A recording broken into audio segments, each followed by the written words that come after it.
La primavera de 1852 encontró la plantación Bellier en pleno auge de sus labores.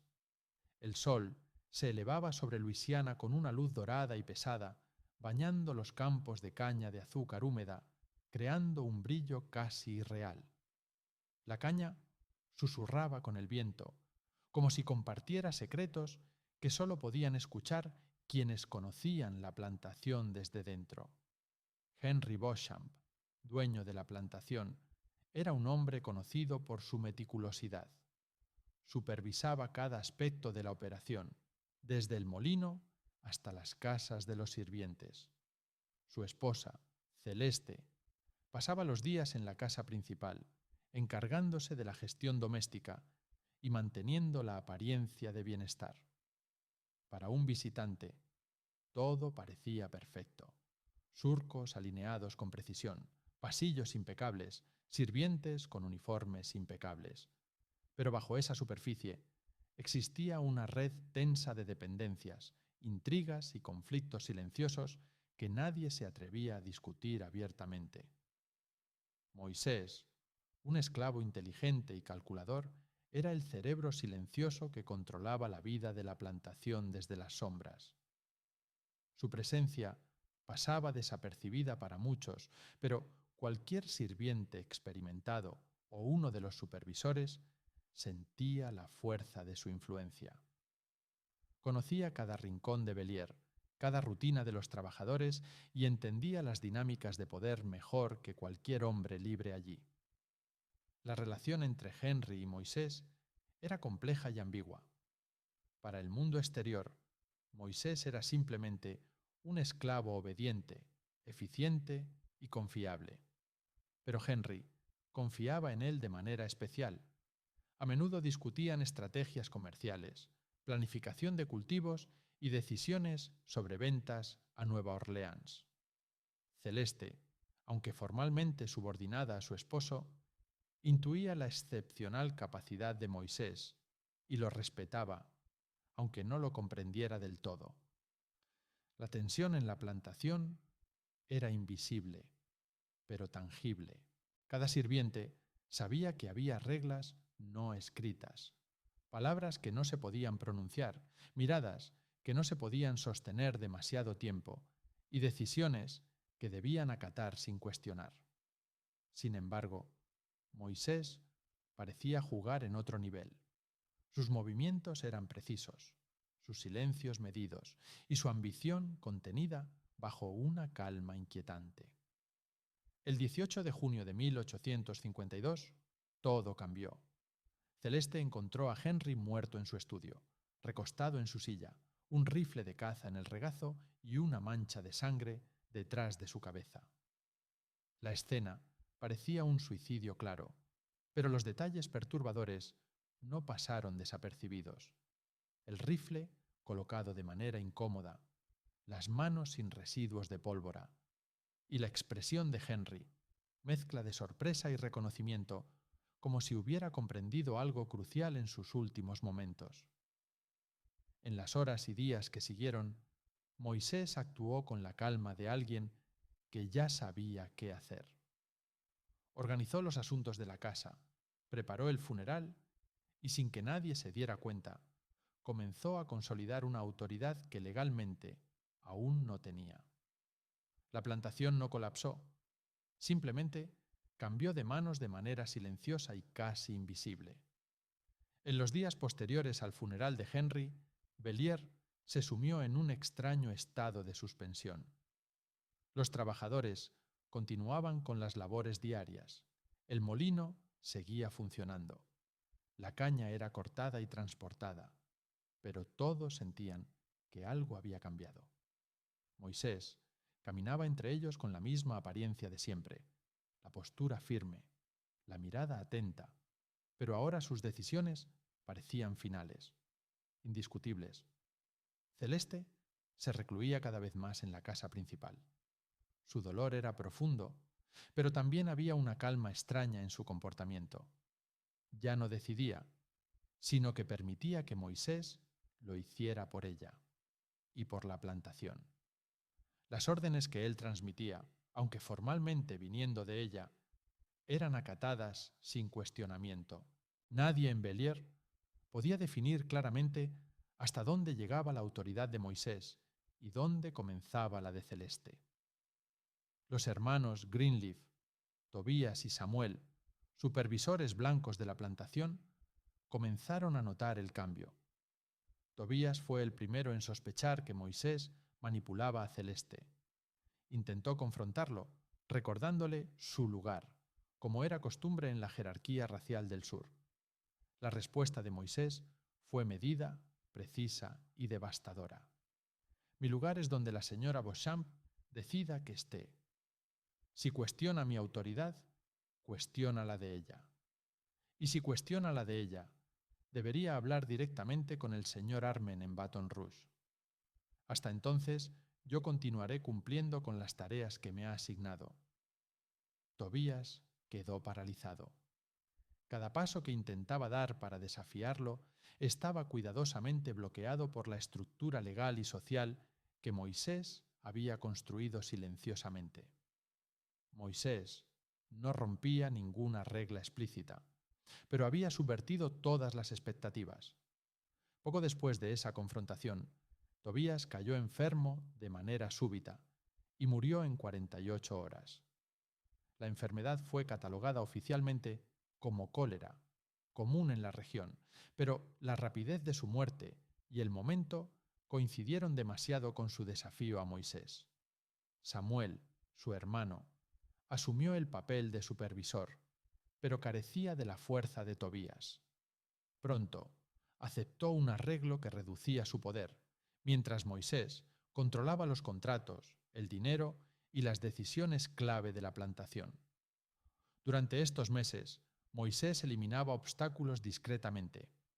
Algunos trabajadores desaparecían, unos eran reasignados, otros vendidos a plantaciones vecinas. Ninguno podía cuestionar su autoridad. La tensión entre el miedo y la obediencia se volvía palpable. Viejos sirvientes, como Jacques y Luisa, que habían conocido los tiempos de Henry, observaban con creciente alarma cómo las sombras de la violencia y la estrategia silenciosa de Moisés se extendían por Bélier.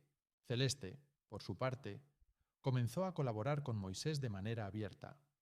Se reunían en la parlor, revisaban documentos legales y contratos y planificaban el futuro de la plantación.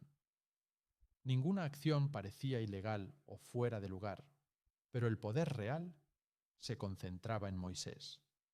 El factor clave de su éxito no era solo su astucia, sino la paciencia con la que había construido la dependencia de todos hacia él, desde los trabajadores hasta los supervisores y la propia viuda. Las primeras semanas de libertad no se celebraron en Bélier. Moisés no proclamó su estatus ni buscó reconocimiento.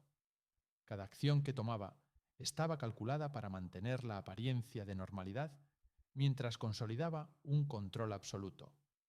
Todo cambio que Celeste aprobaba, aunque legalmente válido, llevaba la marca invisible de su influencia.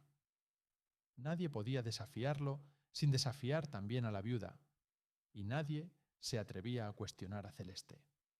El otoño de 1852 trajo rumores, murmullos y la incomodidad de la élite local. Vecinos y comerciantes comenzaron a evitar Bélier. Nadie quería asociarse con un lugar donde un esclavo convertido en hombre libre dirigía la plantación con una eficiencia inquebrantable y un poder que nadie podía medir. Pero Moisés había previsto esto. Tenía contactos en Nueva Orleans, comerciantes dispuestos a hacer negocios sin preguntas incómodas. La plantación permaneció rentable, aislada pero funcional, y su influencia creció, silenciosa y firme. A medida que el invierno de 1852 avanzaba, Bélier operaba en completo aislamiento social, pero con creciente conexión a redes comerciales más allá del condado. Moisés continuaba su trabajo con la calma de siempre, mientras Celeste permanecía recluida en la casa principal, pálida y distante. Su voz, cuando hablaba, era débil, monótona. su mirada perdida. La vida parecía continuar a su alrededor, pero con un vacío inquietante. Los primeros indicios de consolidación violenta de Moisés surgieron pronto. En febrero de 1853, un trabajador llamado Josías afirmó tener información sobre la muerte de Henry. Antes de que pudiera revelar nada, desapareció. Moisés informó que había huido, un fugitivo, y nadie cuestionó la versión. En marzo, Jack se enfermó repentinamente con síntomas idénticos a los que habían matado a Tobias Greenleaf: fiebre, vómitos, diarrea intensa, muerte en pocos días. Samuel Greenleaf, ahora supervisor ausente en Baton Rouge, comenzó a investigar. Recopiló testimonios, examinó registros del condado, tratando de entender lo que sucedía en Bellier. Pero antes de que pudiera informar a las autoridades locales, Moisés lo visitó.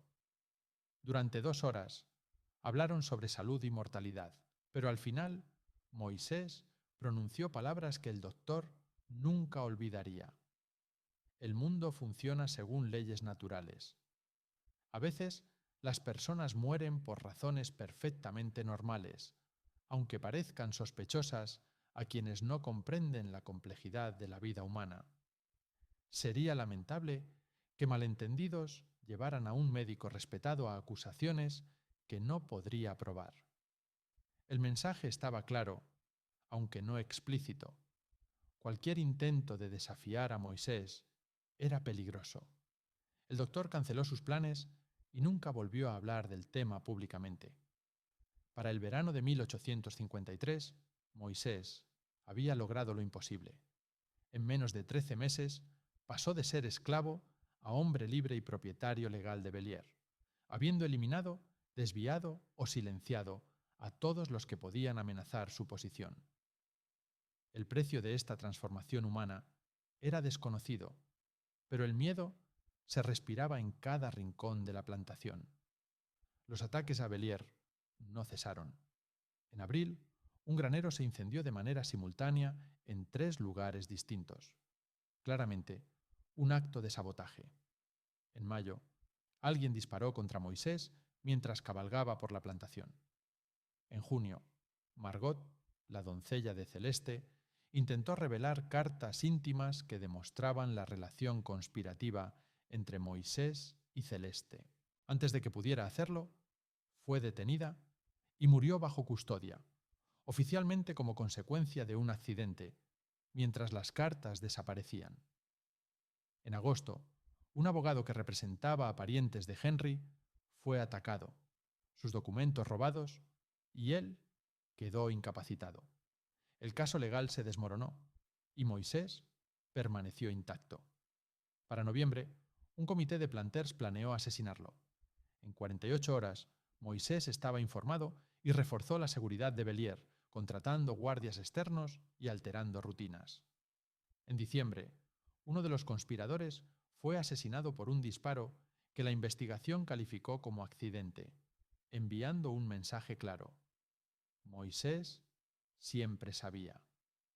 Para principios de 1855, nadie que desafiara a Moisés quedaba con vida, en Bellier o fuera de ella. La plantación funcionaba sin obstáculos, pero existía en aislamiento social absoluto.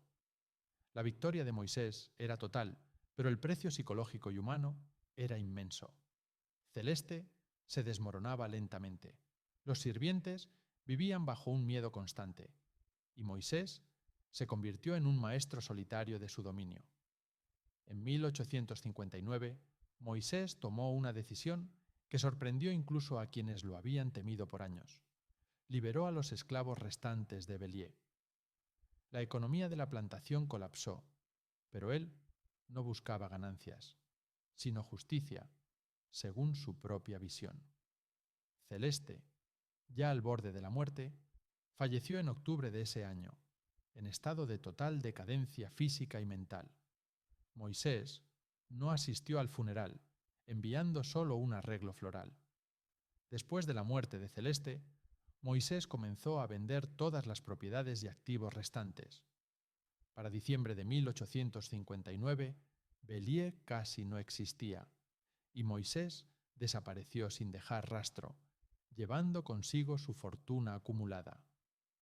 Rumores lo situaban en Nueva Orleans o Veracruz, México, bajo un nuevo nombre, Maurice Valmont. Durante décadas, su historia se convirtió en leyenda. Algunos lo veían como héroe que desafió un sistema injusto. Otros, como asesino implacable que construyó su libertad sobre sangre.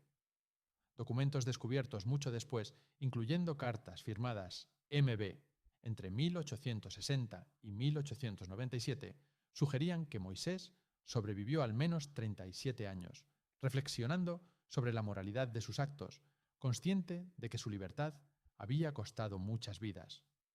La pregunta que quedaba flotando sobre Bellier era siempre la misma. ¿La libertad puede justificarse a cualquier precio? ¿O el precio siempre es demasiado alto? Después de la desaparición de Moisés, Bellier quedó en ruinas, tanto física como socialmente. Los campos, desatendidos, comenzaron a perder su fertilidad. La maquinaria del molino se oxidó. La casa principal permaneció vacía hasta que finalmente fue demolida en 1887. La tierra fue subdividida y vendida, y para 1900 no quedaba un rastro visible de lo que alguna vez había sido la poderosa plantación de Bellier. El cementerio familiar, donde Henry y Celeste descansaban, fue descuidado durante décadas. Solo en 1956 se restauraron las tumbas.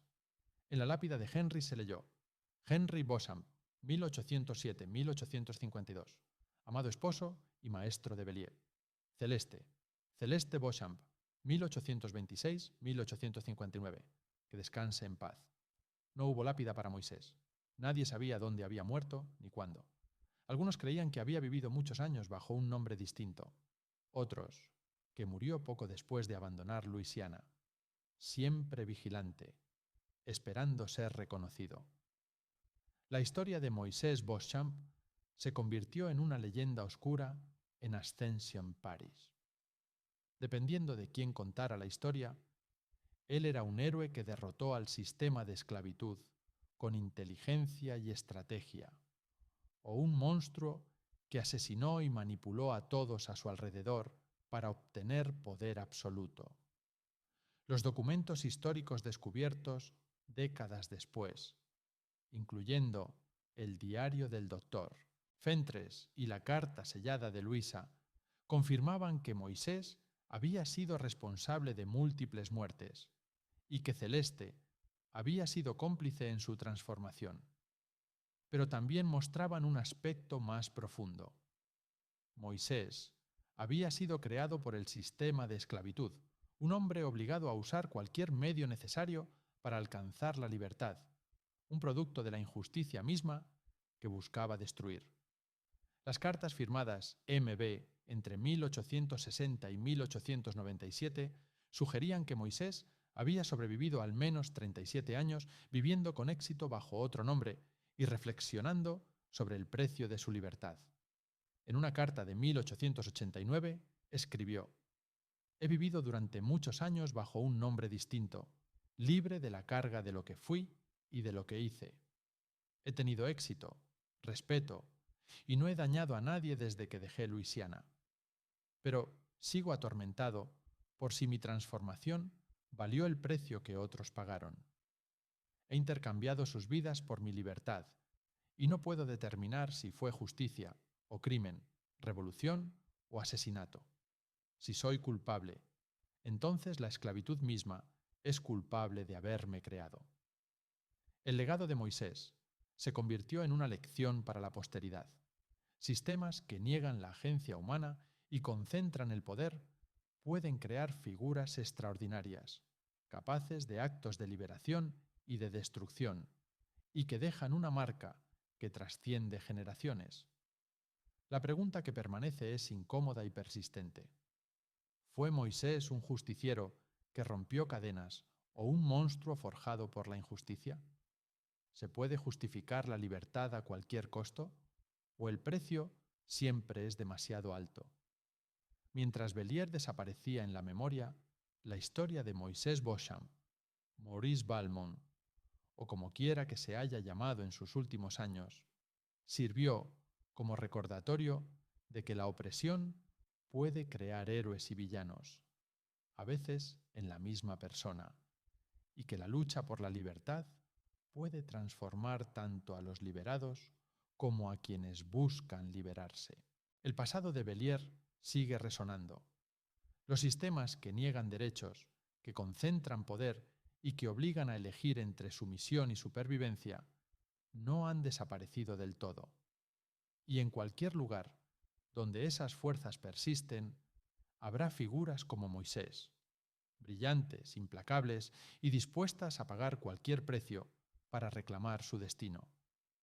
La historia termina aquí, pero las preguntas que plantea permanecen vivas.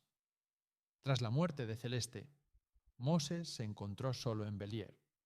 La ausencia de compañía, de conflictos diarios y de vigilancia constante que antes imponían los Greenleaf, lo dejó con un silencio absoluto que era casi ensordecedor.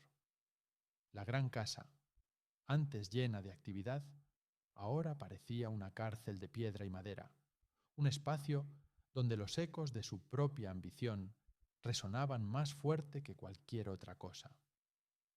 Cada mañana, Moses recorría los pasillos con pasos medidos, inspeccionando habitaciones, archivando documentos antiguos de Henry, revisando cuentas y contratos que ya no tenían dueño. Su rostro mostraba serenidad, pero en sus ojos había un brillo que delataba cansancio y un peso invisible, la conciencia de todo lo que había hecho para llegar hasta allí. No había alegría en su victoria, solo la fría satisfacción de que había logrado lo imposible. La primera decisión que tomó después de asumir el control absoluto fue vender todo lo que no necesitaba. Animales, tierras lejanas, muebles antiguos, maquinaria de la caña. Todo pasó a manos de comerciantes de Nueva Orleans y compradores desconocidos. Cada venta le daba recursos, pero también vaciaba el espacio, transformando Bellier en un lugar más pequeño, más manejable, más solitario. La sensación de poder total se mezclaba con un vacío casi físico, como si la libertad que había buscado durante años se hubiera convertido en un laberinto sin salida.